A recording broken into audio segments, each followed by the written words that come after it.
Well, good afternoon, everyone. Welcome to this Kennedy Center lecture. We are grateful to have Dr. Jürgen Buchenau with us, but first we'd like to thank the College of Family, Home, and Social Sciences, the History Department, and the Political Science Department for sponsoring this along with the Kennedy Center. We appreciate that support. Dr. Jürgen Buchenau is Professor of History at University of North Carolina at Charlotte. He received his PhD from the University of North Carolina in 1993, specializing in Latin American history. He reminded me that I'd forgotten that there's a missionary up in Ogden who's a point guard for the Tar Heels, and he knows about that. He's pretty excited for him to finish his mission and come back there, especially since they just got beaten quite badly the other night. Oh, yeah, yeah. All right, but Stedman White apparently might have a hand in making things better in the future, because he probably won't go to the NBA after 1 year. That's probably. All right, well, Dr. Buchenau has published numerous books himself, as well as editing books. Among them are included Once and Future Revolution, Social Upheaval and the Negotiation of Rule During Mexico's Long 20th Century. He edited that with Gilbert Joseph, which is forthcoming. That's on the horizon. Also, The Last Caudillo, Alvaro Obregon, and the Mexican Revolution. Aftershocks, Earthquakes, and Popular Politics in Latin America. Also, State Governors in the Mexican Revolution. Anyway, and the list could go on. He's the editor of a book series for Wiley Blackwell called Puntos de Vista, or Viewpoints. So as I told my class, if you in the future publish a book that you think can be of interest to undergraduates in classes, he might be your man. When you, because editors are always looking for good ideas to for good books that will be of interest to undergraduates. He is very much concerned with you and what you want to hear, what you want to read, what will engage you in the history.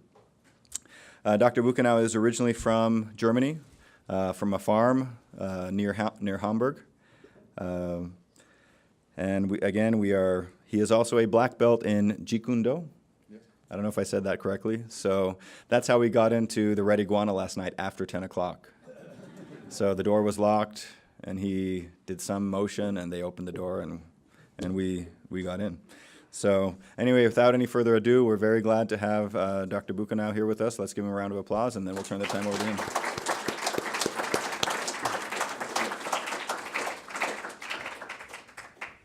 Thank you so much, Jeff, for that kind introduction and for the opportunity to speak in front of such a large group. Normally when I go to do a campus visit and speak somewhere, I'd have maybe 20 or 30 people, so this is actually one of the largest audiences. A real testimony to the Kennedy Center and the History Department and the Latin American Studies program to turn out people, so I'm thrilled about that. What I thought I'd talk to you today will be really the culmination of 25 years of my fascination with 1920s and 1930s Mexico. And this is a period that has been fashionably called post-revolutionary Mexico. Basically a time when the great revolution that shook Mexico from 1910 to 1920 and claimed more than 1 million lives, when that had already ended. Supposedly during this time we have the establishment of a new strong central state. And so one of my guiding interests in these decades is that in my decades of engaging with Mexican history, I find this to be a revolutionary, highly chaotic and unstable period. And so mainly what I wanted to do is to understand it better. And one way to understand it better is to look at a group of leaders from the northwestern state of Sonora who came into positions of power in the 20s and 30s. And in fact, between 1920 and 1934, 4 out of the 6 presidents will be from Sonora. And in 1930, a state that has only 2% of the people will account for 12% of the government bureaucrats and other people in the governing elite. So it's actually a phenomenon like Vargas in Brazil and even Perón in Argentina that is worth mentioning, that in the 1920 to 1950 period, we have these elites from the periphery. We have these people from the borderlands who, rather than from the capital cities, who gain power. And so the people I'm looking at were often called the Sonoran Dynasty, which of course assumes that they operated in unison. And my major theme is that they were dysfunctional. Is that they were far from operating in unison. And I'm going to show you by means of several examples the intense competition that there existed among this group. The issue I'm talking about is, of course, tied to more fundamental historiographical problems. One is about the nature of the Mexican Revolution of 1910. Is it agrarian? Is it anti-imperialist? Is it a civil war? And when did it end? 1917, with the promulgation of the first constitution in the world that gave workers and peasants some social rights and allowed the government to expropriate foreign-owned resources. Was it 1920 when the Sonorans took power in the last successful coup d'etat in Mexican history? Or was it 1940, or the coming of the World War II era, when Mexico gave up on its nationalist discourse and once again collaborated with the United States? So those are all questions, I think, that we've been talking about for years. And so by looking at the group that is the protagonist group during this period, we get a chance to answer this question. This group, in fact, in all of Mexican history is second in significance only to the group from Oaxaca in the 19th century that included Presidents Benito Juárez and Porfirio Elias. I would say that group is more important still, and a lot has been written about it, but I think in many ways the Sonorans are similar. The historiographical move toward cultural and social history has led to a void in our knowledge about the group. The historians don't necessarily study elites much anymore, and so leaving us to resort to generalizations when we talk about the state or the elites or the post-revolutionary order. And so the goal that I have is following the two biographies I've already written on the two protagonists among the Sonorans, Plutarco, Elias and Alvaro Obregon. I'm writing in a large work on Sonorenses and just approaching 200 pages of manuscripts, and I'm afraid that this is going to be a 500-pager, and I have no idea who in the world is going to publish it, because short is sweet these days. So I may have to break it up in more than one book, but that's the goal. I thought geography always helps. This is Sonora. It is across the border from Arizona. Like Arizona, of course, it is part of the Rocky Mountains, and it's also part of a large copper-producing area up here, which kitty-corners, of course, the Arizonan copper mining industry. Most of the state is really arid, so not much rainfalls, and it's also the hottest state in Mexico. In Hermosillo in the summer, I once found temperatures of 125 degrees. So doing work in Sonora takes an intrepid attitude toward heat and failing air conditioning. I try to be there in December when I can, but it's like that in the summer. It's also a very different state from the rest of Mexico in that it's really not a state populated by mestizos. Most Mexican states, 2/3 of the inhabitants are mestizos, meaning people of mixed descent. But when we say mestizos in Mexico, then we really talk more about an identity rather than a racial categorization. People are mestizo because they feel that they descend from indigenous people, whether they do or not. People feel white, whether or not they have basically non-white ancestors. Well, Sonora, like Argentina and some other countries in the Western Hemisphere, is a place that understands itself in terms of white versus indigenous. So there are no mestizo Sonorans, there are white Sonorans, and there are indigenous Sonorans. All 11 people that I'll talk about today see themselves as what we call criollos blancos, or white Creoles, that even though they did have, in fact, some Indian ancestry, they saw themselves as very much as Spaniards in the New World, people basically who are the descendants of the merchants and military colonists who were brought in there in the Jesuit period of the 18th century. So let's talk a few minutes about historiography. And I'm going to, the historiography of this topic follows the availability of sources. Until 1960s, really only newspaper sources. Then the 1970s, the US diplomatic sources and the Mexican official sources open up. They're not very helpful for us to understand really how these people operated. And then US military intelligence in the 1980s were very valuable to me in understanding the 1910s, their origins in the decade of fighting. Really the most important source that is basically the potential of making a big impact in historiography is the Calles Torreblanca archive, which was opened in 1986, and the last archive there was opened in 2009. And this archive has the personal papers of 5 of the 11 Sonorans. So it is by far the most important archive to use. It's in a really nice place in the Condesa neighborhood in Mexico City, so it's also pleasant to do work there and never have to deal with 125-degree weather. Then we have Mexican intelligence files, which are very new and which give us some idea of the surveillance that the Sonorans used over their enemies. So at the same time that we see this progression and improvement of sources, of course we have to pay attention to the historiographical trends from institutional, social, economic to cultural history, which will lead people away from doing these kinds of studies, even as materials become available. There are 3 particular works that I want to at least cover briefly, because they were each important to my work in different ways. The oldest is John Dulles' Managing Chaos, and if the name sounds familiar to you, he is in fact a member of the Dulles family that also produced CIA Director Allen Dulles and Secretary of State John Foster Dulles. He was a mining engineer who lived in Mexico in the 50s and wrote a chronicle in 1961 called Yesterday in Mexico. And it's still the only English language study of Mexico during those decades from a political perspective. Where Dulles is helpful is that he described almost a Hobbesian world of unbridled personal ambitions and the rule of the strongest. Is that he was one of the first historians to suggest that the 1920s and 30s were chaotic rather than orderly, and that the state was not able to consolidate itself effectively during this period. And I think that judgment made 52 years ago has really withstood the test of time very well.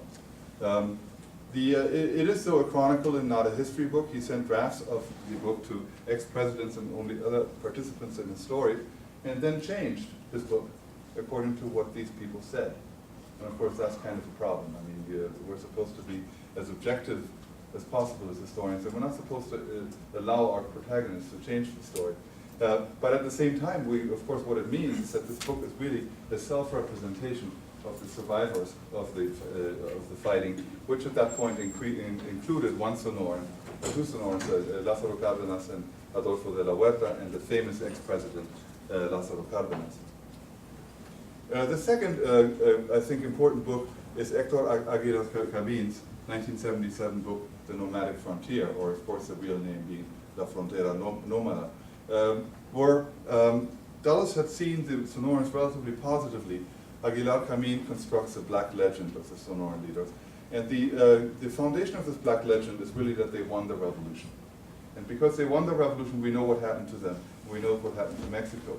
It is very easy for us to identify with martyrs, of course, who die halfway through the story, and then say, of course, if they had lived, Mexico would have been a better place. Well, we don't know that. We don't know how Mexico would have been under a president, Pancho Villa, say. But that's, basically he builds on that and sustains the thesis that the Sonorans were alien to the rest of Mexico and were basically brutal strangers in a world they didn't understand. Aguilar Camín equates with a Sonoran triumph with a Northern invasion, almost suggesting that the Sonorans are basically Mexican versions of Americans, that they bring with them, of course, US culture and economy. Third, he sees the Sonorenses as neo-Porfirians. He says that these are people who want to bring back the old structures of the dictatorship of Porfirio Diaz, which the revolution had helped defeat. I think of all of his points, this is probably the best one. This is the one I agree with. Is that in my opinion, even though the Sonorenses were social revolutionaries, in the political realm, most of them sought the reestablishment of a dictatorship. Then, of course, tied to that is the revisionist argument that the revolution didn't really matter, that it led to little change. That if that is the case, then the people who are basically in control in the 1920s are not all that different from the pack that the revolution had gotten rid of in 1910. Of course, this approach has a lot of problems. It is flawed in its assumption that the Sonorans acted as a united group, and also has, I mean, it's an overgeneralization. In the same decade, the German historian Hans-Werner Tobler takes a similar approach and portrays the Sonorans as cynical manipulators of the revolution. So that's basically the second important tradition that I have to be mindful of as I work through this. The third one is Ignacio Almada's generational model, and that's the most recent one. It's from 1993, but the book wasn't published until 2009. And that approach basically assumes that the Sonorans are basically not a united group, that they basically experience conflicts from the very beginning of their control. He basically divides the Sonorenses into two different camps. The ones who will join the revolution with Francisco Madero in 1910, and the ones who joined the revolution in 1912 in defense against the Orozco rebellion. And these Sonorans are called Jacobins because they're anti-clerical. In general ways we can say that the 1910 Sonorans were not anti-clerical, and the 1912 ones were.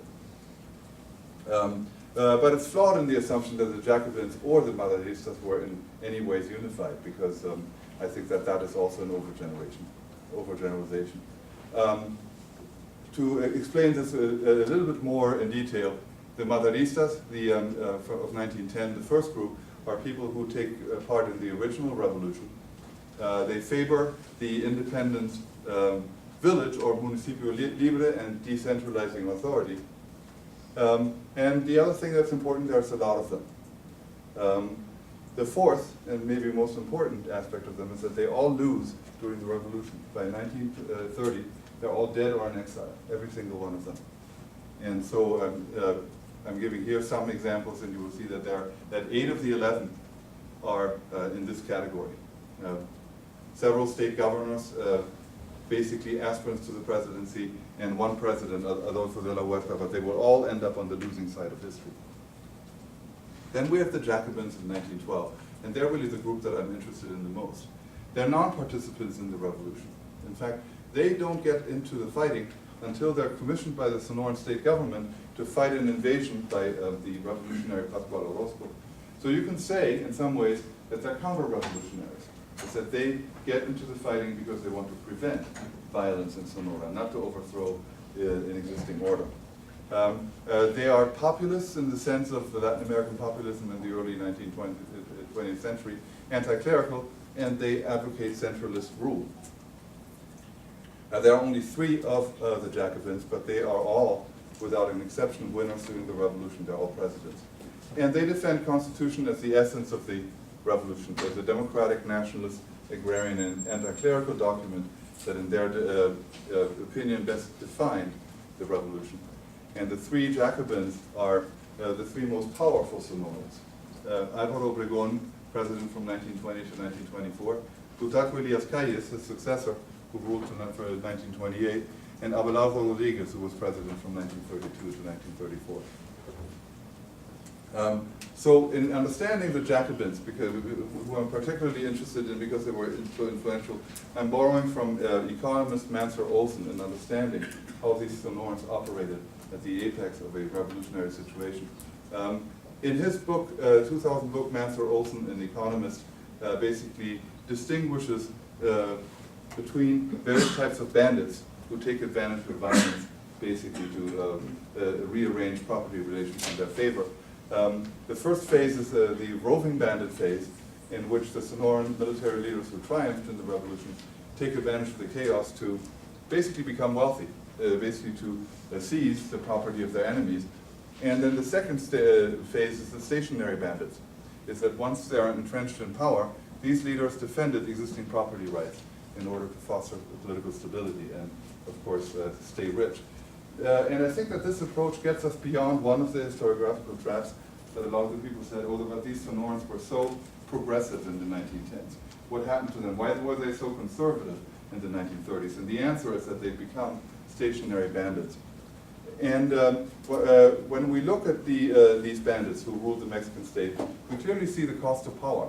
Is that in a state that remained unstable and in which the state did not really have a lot of control, stationary bandits have to actually expend money to ensure their political survival. So unlike similar elites in Latin America, they never get tremendously wealthy because they continue to make payoffs to the people who've put them there. And I think that is one of the most interesting dynamics of the Sonorans, and to me also one of the chief pieces of evidence that I'm martial in arguing that Mexico in the 1920s and 30s was revolutionary rather than post-revolutionary. We see particularly 4 conflicts among the Sonorenses that I think show the need to expend political capital and to constantly fight for survival. In 1914, 1915, that's probably the most famous one. We have the war between the factions in which the governor of Sonora, Jose Maria Maitorena, allies with Pancho Villa. And in doing so, of course, he becomes the enemy of all the other Sonorans. And First Chief Venustiano Carranza, who was the constitutionalist commander. As a consequence of this war, this group of 11 Sonorans gets reduced to 10, because obviously Maitorena goes into exile. In 1923 to 1924, we have the De la Huerta rebellion, in which one member of the Sonorans rebels against the other, primarily because, and I'm going to talk more about that in a minute, because Obregon, who was president at the time, had chosen one Sonoran over his rival. This rebellion eliminates the remainder of the generation of 1910, or the Maderistas, from the government. And after that, you really only have these 3 people I mentioned before, Calles, Obregon, and Rodriguez, in positions of power. 1927, we have a rebellion of 2 friends of Obregon and Calles against the against the established government. Their main complaint was that Obregon desired to have himself re-elected. And of course that was anathema in a country where the revolution had been waged under the name of sufragio efectivo, no reelección, or effective suffrage and no re-election. So that eliminates 2 other understudies in the study who had challenged the caudillismo. And then finally in 1929, after Obregon himself has been shot dead by a fanatical Catholic, the Escobar rebellion eliminates Obregon's faction from the Sonoran dynasty. And ensconces a new ruling party, the PNR, that's still around today. It's called the Partido Revolucionario Institucional, or PRI. This party will have an uninterrupted rule from 1929 to 2000 and is today once again in power. The Escobar rebellion is important because in my mind, after 1929 you do have the emergence of a strong state. It is in fits and starts and it is slow, but there's a fundamental difference between these 9 years that I've just delineated and the next 11 until 1940. Here are some images from one of these wars, from the so-called Rebelión Sin Cabeza that pitted Sonorans versus Sonorans in the De la Huerta rebellion. By far the most important, the most interesting issue to me is the conflict between Obregon and Calles. And these 2 people who are, of course, the most important Sonorans. One was president for 4 years and then basically was the master of Mexico informally for 4 more years. The other was his protege, Calles, president for 4 years, and then after Obregon's murder, was again the informal ruler of Mexico for another 6 years. So between these 2 people, one of them was either president or jefe maximo, or the unofficial power behind the throne during the entire 1920 to 1934 period.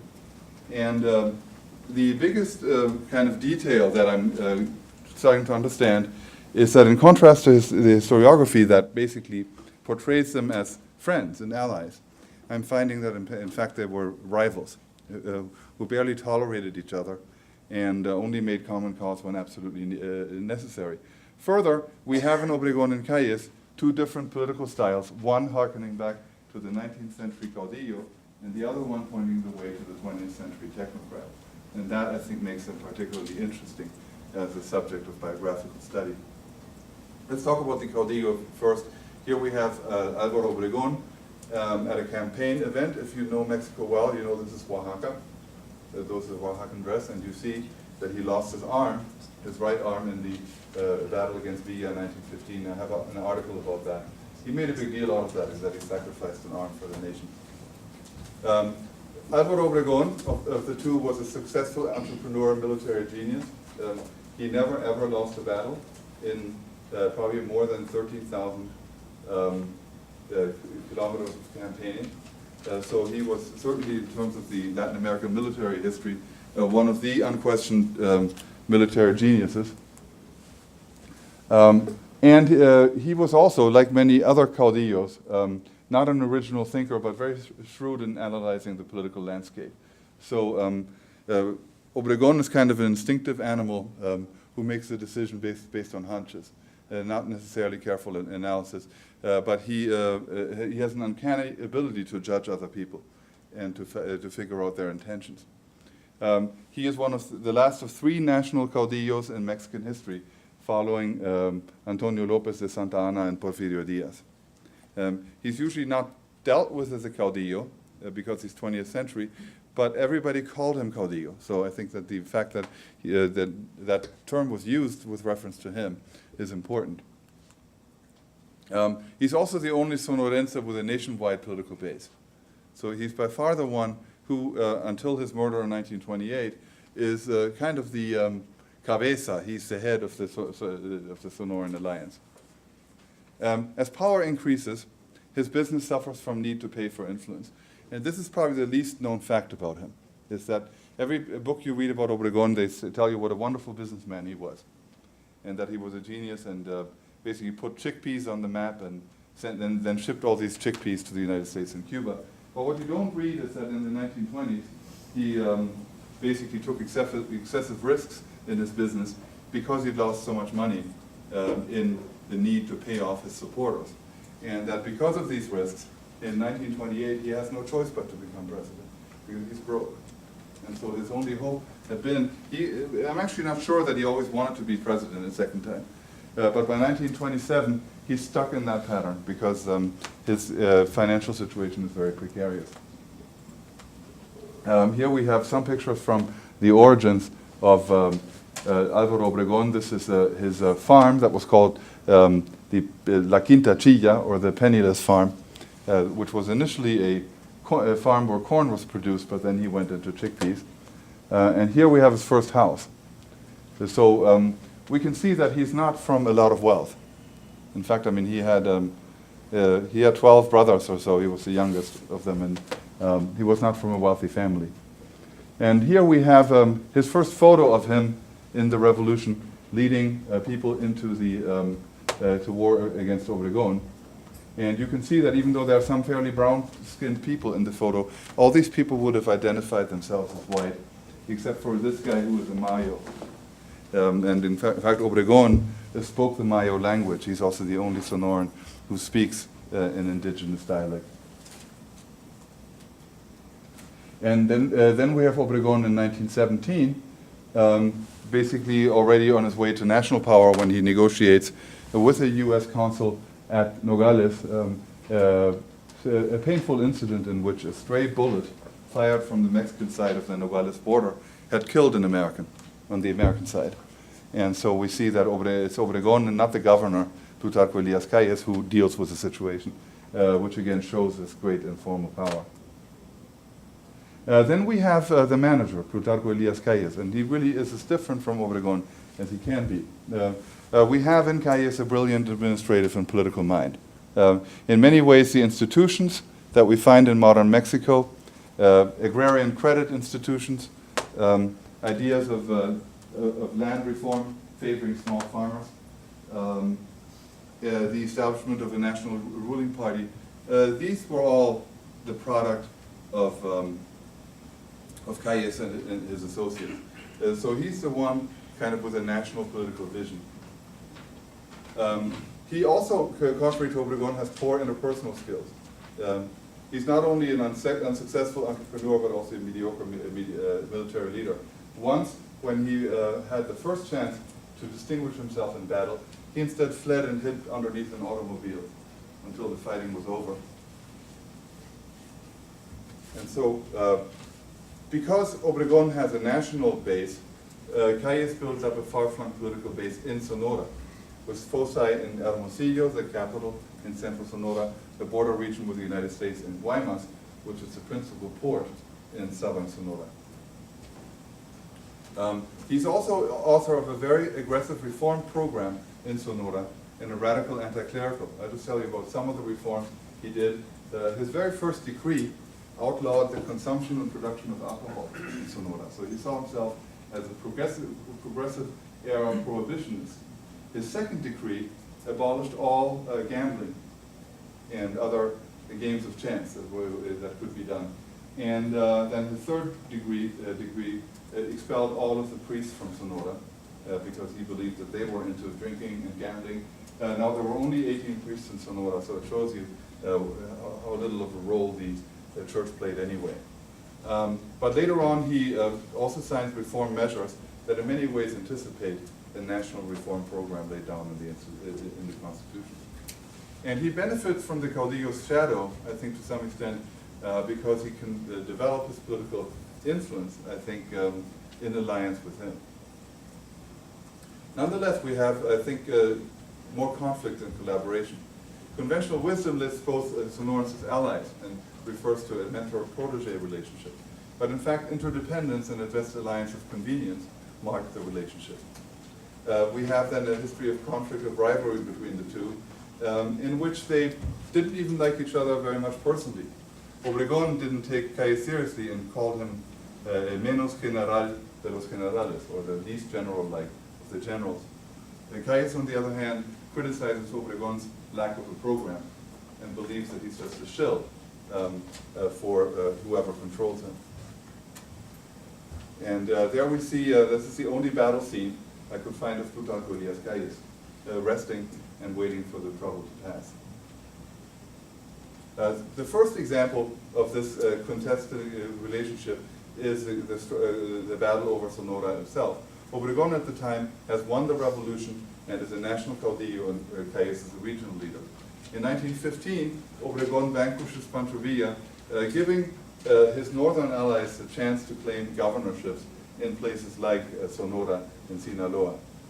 And the first thing Obregon and Carranza do is they make Calles governor and military commander while they deal with the rebels farther south. In 1916, though, as soon as Obregon has any power at all, he obtains Calles' removal as governor. And we don't really know why, but we believe that the reason is the anti-alcohol legislation, which he considered too radical. And in 1917, having procured Obregon's removal, he returns to Sonora and then tries to get his own brother into the job that he just ousted Calles from. And so I think this is an example that proves conflict, because even though Calles defeats José Obregon, his brother, the fact that Obregon would run his brother against Calles in the general election is hardly the sign of an ally. I mean, that's hardly something two allies would do. The second example is the presidential succession of 1924, which ties into the De la Huerta rebellion that we've mentioned before. This is probably the classic period of Sonoran rule where Obregon is president, Calles is the Secretary of Gobernación, or the Interior Secretary, and De la Huerta, Secretary of Finance. So during this time, Calles and De la Huerta both want to be presidents, and so they build alliances with labor and radicals and intellectuals, respectively. Calles doing the radical alliances, and De la Huerta are the ones with intellectuals. Even though they're great friends, only one of them can be picked. And Obregon picks Calles because he has no choice, because Calles has now gotten a very key collaborator, the labor leader Luis Napoleon Morones, who controlled the most important trade union in Mexico, and with that also a significant amount of military power. So even though Calles and De la Huerta are friends, De la Huerta rebels against the government and accentuates, of course, the importance of the relationship between Obregon and Calles. And, but we shouldn't judge from that just because they needed each other, they liked each other. Because the first thing Calles will do as president is he will distance himself from Obregon by developing further this labor alliance. And here we have, of course, the inauguration of Calles, which is interesting. It was the first outdoor inauguration was done in the National Stadium designed by José Vasconcelos, and the first kind of populist event in which a presidential inauguration was open to the public. The third example is the behind-the-scenes role of General Alvaro Rodriguez, whom I haven't mentioned, but who was really the wealthiest of the three, but also politically the weakest. He built his power up in Baja California, where he sent in 1920 to remove a rebel governor. In 1923, he becomes the only governor in Mexico who is allowed to serve 6 years, which is actually 2 years more than the constitutional limit. And in this role, he builds up an entertainment empire consisting of casinos and movie theaters. He's really the paymaster of the Sonoran coalition. In control of virtually the entire Baja California economy, he bankrolls both Calles and Obregon in the De la Huerta rebellion and beyond. So to some extent, we can argue that Rodriguez and not Calles or Obregon is the key financial piece in the Sonoran alliance. In 1924 to 1927, he bails out Obregon's failing ventures in the Guaymas district and gravitates towards Calles, who doesn't need him quite as much. And so that alliance between Calles and Rodriguez will be then important. 1924, yet again, we have conflict. Calles doesn't really want Obregon to succeed him. He wants Morones or General Serrano, who was kind of an ally of Obregon, but much weaker than him. So he spends the first 2 years of his term trying to undermine Obregon and get his own man in the presidency. And so as a result, Obregon is initially not even sure he wants to be president again, because he doesn't know whether it's feasible. It only becomes feasible because of a triple crisis in 1926, which witnesses an economic downturn, the Cristero War, and US intervention in the petroleum conflict.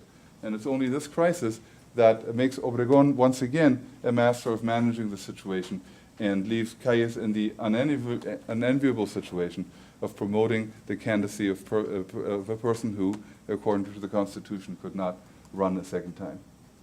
And then the final example that I just want to leave you with, because I think it's the most interesting, is church versus state. The conventional wisdom is that all Sonorans were anti-clerical. That's basically what you read in just about any Mexican history textbook. And of course, the key piece of evidence is the Calles Law of 1926, which implements anti-clerical articles of constitution. It requires registration of priests, limits their number of 1 in 10,000, and prevents them from holding any outdoor worship.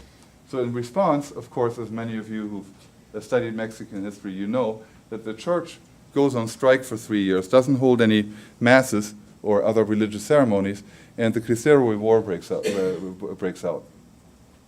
And the people who've worked on this period, basically their consensus has shifted from blaming the backward peasants who supported the church to viewing Calles' regime as a repressive suppressor of liberty and basically responsible for the problem. In fact, there was no anti-clerical consensus among the Sonorans. As my chapter on the church will argue, there are 4 different attitudes the Sonorans had. One was liberal anti-clericalism, which basically means the radical separation of church and state, and basically allowing religious and secular educational institutions to compete. The liberal anti-clericalism is basically what we have in the United States. It's part of our Constitution. Then there's redemptive anti-clericalism, which is kind of Obregon, that basically wanted the church to pay for supporting all these dictators, like Diaz and Huerta. The third, and the most classical one, is irreligion. It's that Calles honestly did not like religion. He tolerated Protestant missionaries, interestingly, but he has a visceral hatred of the Catholic Church. But what I want to emphasize is that he was alone among the 11 Sonorans in having that perspective. And then the fourth, and actually the most common one, was indifference. Is that most of the Sonorans said, well, we don't really care. I mean, we're going to do whatever we can. And so the main problem from the one place where all the Sonorans unite is actually in the one point where I think they were in the right side of history, which is that they reject the archbishop's opposition to the Constitution, basically as an interference with Mexican internal affairs. And what you have to imagine is that at the time, I mean, if you think of McCarthy's United States, a state that felt besieged, is that everybody in Mexico plays ball with the Constitution. Everybody goes to the government and say, well, don't implement that provision or that provision. But then there are 2 entities that say we don't accept the Constitution at all. One is the Archbishop of Mexico City. The other one is the government of the United States. And I believe that fact, that's what makes the anti-clericalism look more united than it was, because none of the Sonorans could have that. They were all opposed to the church just saying, we're not going to play by the rules of the Constitution. And so then after the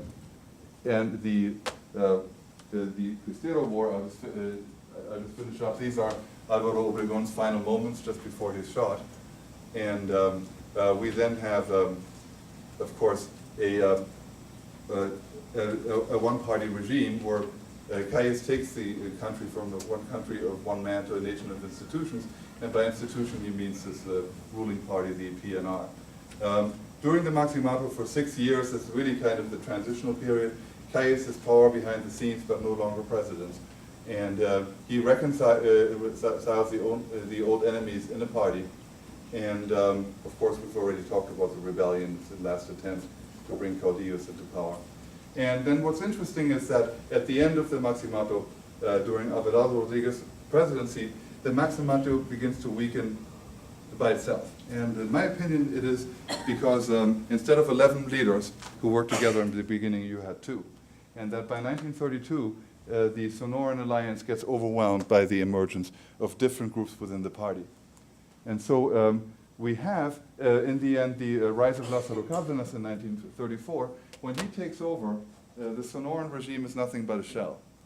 The only thing that's left of it is a president who is politically weak and financially very wealthy, and a Jefe Máximo who's been discredited by his authoritarian tactics. So that we see that the transition from the Sonoran world to the famous presidency of Rodriguez is actually a gradual transition and not a sudden rupture in which Lázaro Cárdenas used some genius strategies to get rid of the Sonorans. So I'll leave it here, and I'll leave some time for questions. Thank you.